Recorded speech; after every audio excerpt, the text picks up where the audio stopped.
Hansel et Gretel. Il était une fois un pauvre bûcheron qui avait 2 enfants. Le garçon s'appelait Hansel et sa sœur Gretel. Leur mère était décédée quand ils étaient tout petits et le bûcheron s'était remarié avec une femme qui n'aimait pas les 2 enfants.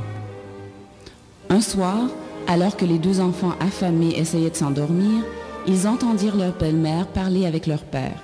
« Vous le savez, c'est sûr, mon mari, qu'il ne nous reste guère de nourriture pour les enfants. Plutôt que de les voir tomber malades, nous devrions les amener dans les bois et les laisser. Ils pourront plus facilement trouver des fruits et des racines et mangeront mieux. Qu'en pensez-vous ?»« Oh non, non, non, c'est impossible. Nous ne pouvons pas laisser les enfants dans la forêt. » Malgré ses cris, sa femme le persuada que son idée était la bonne. Gretel commença à pleurer.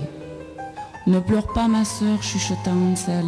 J'ai une idée. » Quand leurs parents furent endormis, les enfants rampèrent à l'extérieur de la maison et à la lumière de la lune, recueillirent les cailloux blancs et en emplirent leurs poches. Le lendemain matin, comme ils en avaient discuté, les enfants furent conduits dans le bois, mais à chaque tournant, Hansel laissait tomber une petite pierre blanche. En les suivant, les 2 enfants pourraient retrouver leur chemin. Lorsqu'ils furent tous arrivés au milieu de la forêt, le père alluma un feu et chacun mangea un morceau de pain. La mère dit alors aux enfants de se reposer pendant que les parents iraient chasser le lièvre.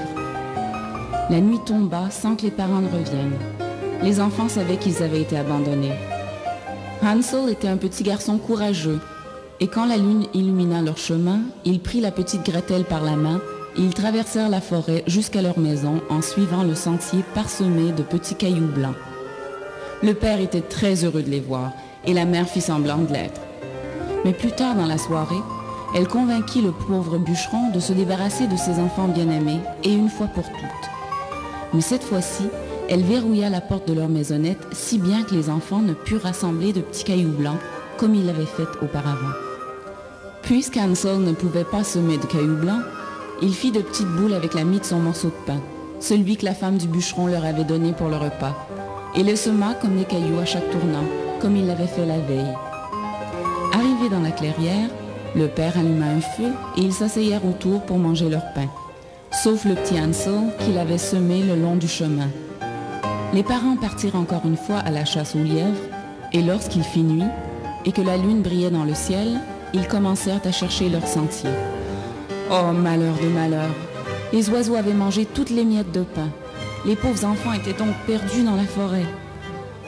Le lendemain, ils mangèrent des noix et des baies, et quand le soleil se coucha, ils s'endormirent sous les arbres. Le 3e jour, ils furent stupéfiés lorsqu'ils trouvèrent une mignonne petite maisonnette, toute faite de bonbons et de sucreries. En s'approchant, ils découvrirent que le toit était fait de gâteaux, et les fenêtres en sucre d'orge. « Viens, Gretel, viens !» hurla Hansel. « Maintenant, nous allons pouvoir manger jusqu'à ce que nous soyons pleins. » Alors Hansel mangea de grands morceaux de toit, et Gretel mangea presque une fenêtre au complet.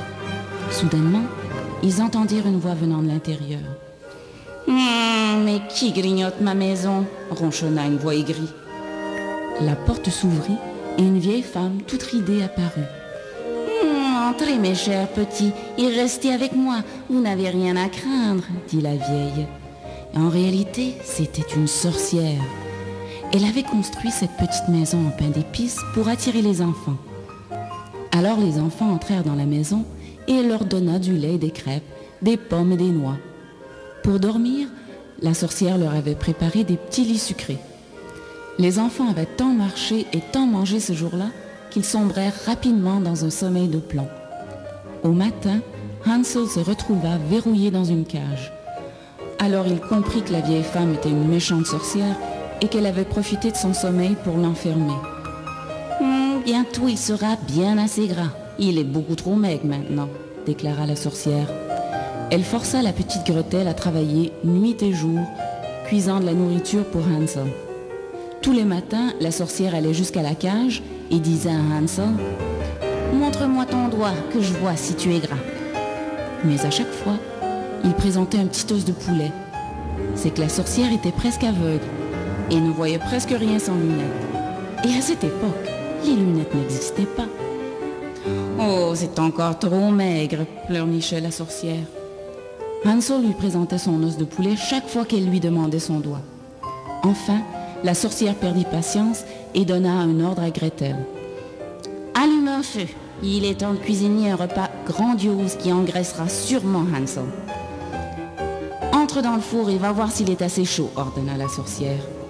Mais Gretel avait deviné ce que la vieille sorcière avait derrière la tête et elle répondit « Oh, s'il vous plaît, je comprends pas ce que vous voulez dire. »« Oh, pauvre sotte !» cria la sorcière, « je vais te montrer !»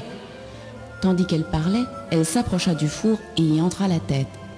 Comme un éclair, la petite Gretel poussa la sorcière qui se cogna la tête et tomba dans les pommes. Gretel courut rapidement libérer son frère et lui dit « Hansel, nous sommes libres. La vieille est tombée par terre. Aide-moi à l'amener dans la cage. C'est à son tour d'être enfermée. Allez, vite !» Avant de quitter la maison de pain d'épices, Hansel et Gretel fouillèrent partout et ils trouvèrent de l'or, de l'argent et de beaux bijoux. Ils en mirent plein leurs poches et ils partirent. Une fois dehors, ils réalisèrent qu'ils ne connaissaient pas le chemin qui les conduirait à leur maison. Soudainement, ils virent un grand oiseau volant au-dessus de leur tête. « C'est moi qui ai mangé vos morceaux de pain sur le sentier, dit-il. Permettez-moi de vous conduire à la maison. » Alors, Hansel et Gretel suivirent l'oiseau jusqu'à la porte de leur maison. Quand ils ouvrirent la porte, leur pauvre père pleurait de joie à les revoir. Sa femme était retournée dans sa famille et depuis ce temps, il avait cherché en vain ses enfants bien-aimés. « Nous avons une autre surprise pour vous, papa, dit Hansel en souriant, tandis que Gretel vidait leurs poches pleines d'or, d'argent et de bijoux. « Nous avons trouvé ce trésor dans la maison de la sorcière. Nous n'aurons plus de soucis d'argent. » Et ils vécurent tous ensemble, très heureux dans leur petite maison à l'orée de la forêt.